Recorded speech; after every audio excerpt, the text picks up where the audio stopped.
this lesson, you will learn how to create your first UFT developer test for Java using IntelliJ. Let's create a first project. When you create a new project and UFT Developer is installed, we provide a couple of templates for you. So in the section UFT Developer, you will find 3 templates for a project. You can build a project for the application. Application models are just a collection of objects you have defined in a central repository, and you can share it then across your different test cases. A testing project is a predefined template for building your test cases within IntelliJ Java. And a Cucumber project is a template for building your Cucumber test cases using a UFT developer. So for now, we will create a new testing project and click on next. Now we can decide what testing framework we want to use, JUnit, TestNG, also the different versions, and what SDK we want to use. There's an option to use also your Selenium SDK, which is then being extended by the UFT developer capabilities. We will use the UFT Developer SDK, and here you have also an option to create your project as a Maven project. So I'm going to stay with JUnit 4 and UFT Developer. Click next and now define the name. So let's say this is UFT Developer, and here I would like to add UFT Developer Academy. Then click on finish. So now the test case has been created. So we can see here in the structure a new test case has been created. So I can select and open it, and you can see here a structure which comes with the template you have created. So here I have first different classes. So I have the first thing I have is the UFT developer test, which has been created based on the unit test class base, and it provides a couple of methods you can utilize to use your automation. So you have a before and after class, which you can utilize to tier up and tier down. You have before and after classes if you want to put any kind of setup before running your test cases and also cleaning up activities. You can make use of these. And you have a method with the tag test, and this is actually your test case. So let's say this is our first test. Yeah, so let's say my first test. So it is currently empty, and what I will do just for you to get started is you see here you have a run test when you hover your mouse over the play icon, and you can directly run it from here. So let's run it for you to better understand how this is going to work later on. So now the test is being executed using JUnit.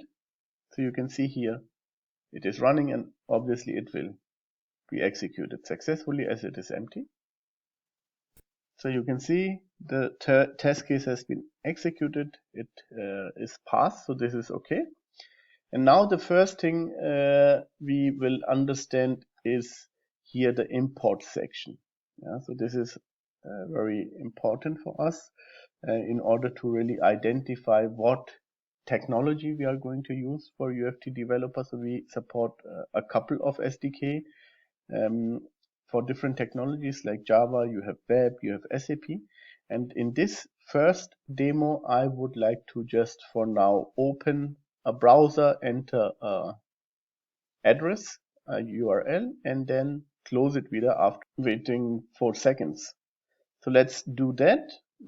Here you can see currently this is everything which has been imported. The lean FT verifications are not yet used. We will use this in a later exercise.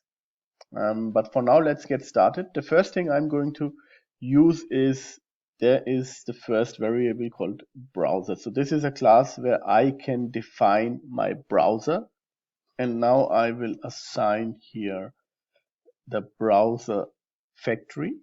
So we provide a couple of browser which are supported, and I would use this browser factory, which is a pre-built in capability to launch a browser of a specific type. Yeah, so it will start the browser from your local machine by clicking on launch, and now I have to define and provide as an input the browser type. So let's say browser type in my case is, and as you can see here, we have a couple of browser types which are supported, but you can also connect to a mobile mobile device and its browser, which is also possible. For now, we will just work with the Chrome browser. Let's say Chrome. This is totally fine. And now I will use this browser which I have created. So you can see this variable browser. And when I click now write a dot, you will see all the predefined methods which are appearing. So all operations which are possible on that browser object are displayed, and I could now select one of those. So you can see we have a couple of them. We will use many of those in our later exercises. But for now, I would like to navigate to a specific site.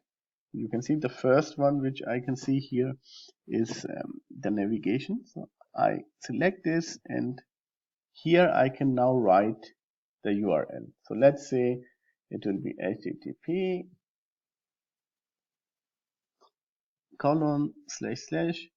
advantageonlineshopping.com. This is my demo application, and that should be. And now I would like to wait for exactly 4 seconds. And here I need to add exception to the signature. So this is done by IntelliJ. And now I would like to close the browser again, and you can now utilize the close method. So this would be very simple. You can see the thread.sleep is nothing UFT Developer SDK provides. It's something you can basically make use of by Java. Additional components which you have on the browser are like the sync method.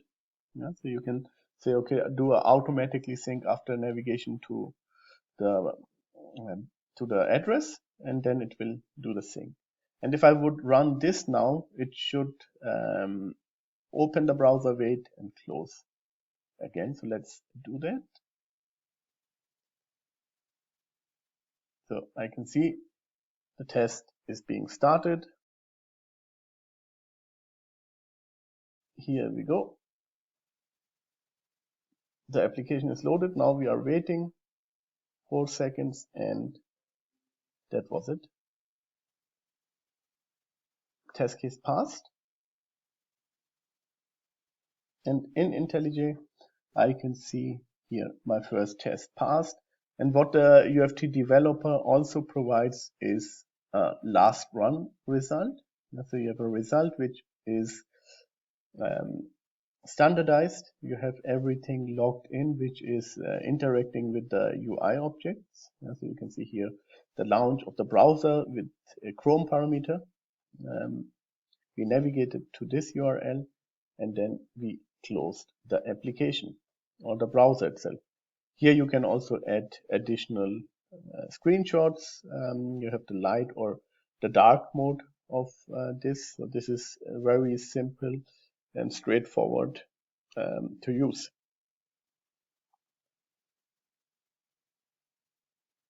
Okay, so that was it. In the next session, we will then work with the objects.